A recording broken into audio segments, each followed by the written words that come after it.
बिस्मिल्लाहिर्रहमानिर्रहीम। अस्सलाम वालेकुम वरहमतुल्लाहि वबरकातुहू। मेरे प्यारे हजरात, आप सब ठीक होंगे अल्लाह के रहमो करम से। आज का वाक़या जो है आपके सामने हम बयान करेंगे। एक ज़माने में एक शख्स रहता था और वो इतना अक्लमंद और होशियार और हकीम था वो, और अल्लाह को बहुत मानता था, लेकिन अल्लाह के रसूलों को नहीं मानता था। तो दोस्तों, ये उस ज़माने की बात है जब हजरत मूसा अलैहिस्सलाम उस ज़माने में नबी थे। तो दोस्तों, जो कोई मेरा प्यारा भाई, प्यारा इस्लाम का प्यारा भाई आया हो वीडियो पे, सब्सक्राइब, लाइक और शेयर जरूर कर देना। तो अब चलते हैं हम अपने वाक़ये की तरफ। अफलातून जो बहुत बड़ा हकीम और अपने ज़माने के बड़े अक्लमंदों लोगों में शुमार होता है और वक्त का बहुत बड़ा फलसफी था। उधर उसकी तहकीकात दुनिया में आज भी मुतबर मुस्तंद मानी जाती है। कहा जाता है कि वो हजरत मूसा अलैहिस्सलाम के ज़माने में का था। उसके बारे में लिखा है कि वो जंगल में एक मामूली झोपड़ी में रहता था। लोगों से मेल मिलाप नहीं रखता था। जो कोई भी लोग आता था वो किसी से मतलब वास्ता नहीं रख सकता। सिर्फ अपने ही होशो हवास में रहता था, अपने ही गुमान में रहता था। अगर किसी को उससे मिलना होता तो पहले से ही इजाजत लेनी पड़ती थी। तो दोस्तों, ऐसा वो हकीम था और इतना समझदार अक्लमंद था। वो अल्लाह को तो मानता था मगर रसूलों को नहीं मानता था। तो देखो, ऐसे ऐसे दुनिया में लोग आए हैं। उस जमाने के जो रसूल थे उनको नहीं मानता था, लेकिन अल्लाह को बेपनाह से मोहब्बत मानता था। तो एक बार हजरत मूसा अलैहिस्सलाम से एक दफा उसकी मुलाकात भी हुई थी। हजरत मूसा अलैहिस्सलाम ने उससे कहा कि मैं अल्लाह का नबी हूं, मेरे ऊपर ईमान लाओ। तो उसने कहा कि मेरा एक सवाल है, वो के फर्ज कीजिए कि अल्लाह ताला तेरी तीर फेंक रहा है, आसमानों से तीर फेंक रहा है और बंदों की जानिब फेंक रहा है, यानी बंदों की तरफ निशाना लगा के रखा है और उनकी तरफ फेंक रहा है, और बंदे उसके निशाने में हैं। और अल्लाह के तीर ये मुसीबतें और परेशानियां उनके ऊपर ला रहे हैं जो इंसान हैं, बीमारियां, वे हादसात हैं। अगर बंदे अल्लाह ताला के उन तीरों से बचना चाहें तो क्या तरीका है? तो हजरत मूसा अलैहिस्सलाम बड़े सोच में पड़ गए और वो सोच समझ के उनके दिल में एक जवाब आया।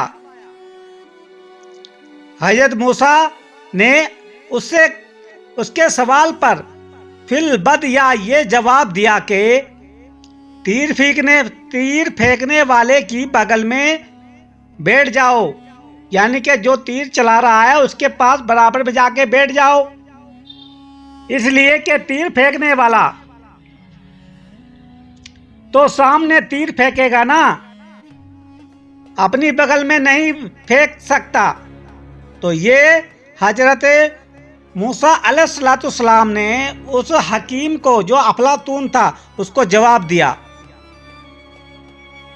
तो दोस्तों, ये इस जवाब का इस तरह से मतलब निकलता है, आप एक बार इस मतलब को समझ लीजिए।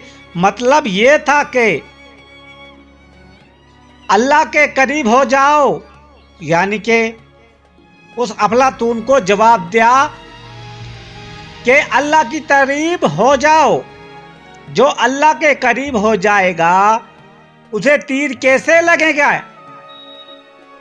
तो पहले ही बताया ना हजरत मूसा अलैहिस्सलाम ने कि उस तीर फेंकने वाले के बराबर में खड़े हो जाओ, जाके बैठ जाओ, और जो दूर रहेगा जाहिर है कि اسے تیر لگے گا ہی لگے گا۔ یہ حضرت موسیٰ علیہ السلام افلاطون کو جواب دے رہے ہیں۔ جب یہ جواب حضرت موسیٰ علیہ السلام نے دیا تو وہ خوشی سے اچھل پڑا اور کہنے لگا کہ ایسا فی البدیع جواب تو شاید دنیا میں کوئی دے نہ سکے جو حضرت موسیٰ علیہ السلام آپ نے دیا ہے، اور کہا کہ واقعی آپ اللہ کے نبی ہیں، میں مانتا ہوں، لیکن آپ جاہلوں کے لیے ہیں، آپ کی مجھے ضرورت نہیں، کیونکہ میں تو بڑا عقل مند اور فلسفی ہوں۔ تو یہ اس افلاطون نے حضرت موسیٰ علیہ السلام کو اس طرح سے بولا کہ دنیا میں جو جاہل ہیں یہ جواب انہی کے لیے ہے۔ میں نے تو آپ سے سوال کیا تھا، لیکن آپ نے جواب تو بہت بہتر دیا ہے۔ تو یہ آپ کا جو جواب ہے یہ انہی کے لیے ہے جو جاہل لوگ اس دنیا میں ہیں، اللہ پہ بھروسہ نہیں کرتے، بس سوچتے ہیں کہ نہیں اللہ کو کیا مانیں گے، اللہ کی طرف کوئی رجوع نہیں ہوتے۔ تو ایسے مسلمانوں میں ہو گیا ہے، یہی بات سمجھا رہے ہیں حضرت موسیٰ جواب دیا اس افلاطون کو۔ لیکن آپ کو بتا دے ایسے ہمارے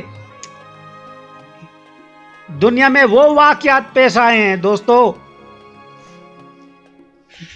جو اللہ کو ماننے والا انسان ہے تو اسے اللہ تعالیٰ کبھی بھی نہیں چھوڑتا، چاہے جس سال میں بھی ہو، جس جنگیں ہو، جس مصیبت میں ہو، لیکن اللہ اس کے قریب رہے گا۔ آج کے مسلمانوں تم سن لو میرے دوستو، پہلے اپنے گریبان میں جھانک لینا، کیا تم اللہ کی بغل میں بیٹھے ہو، یا اللہ کے پاس تمہارا کوئی دل دھڑکنے والا کوئی ایسی بات ہے جو تم ہمیشہ اللہ کو یاد کرتے ہو؟ ارے جب تمہارا کوئی مطلب پڑتا ہے میرے دوستو، برا تو لگے گا آپ کو، بات کو میری بری بات لگ جائے گی آپ کے دل میں، مگر میں جو کہوں گا سچ کہوں گا۔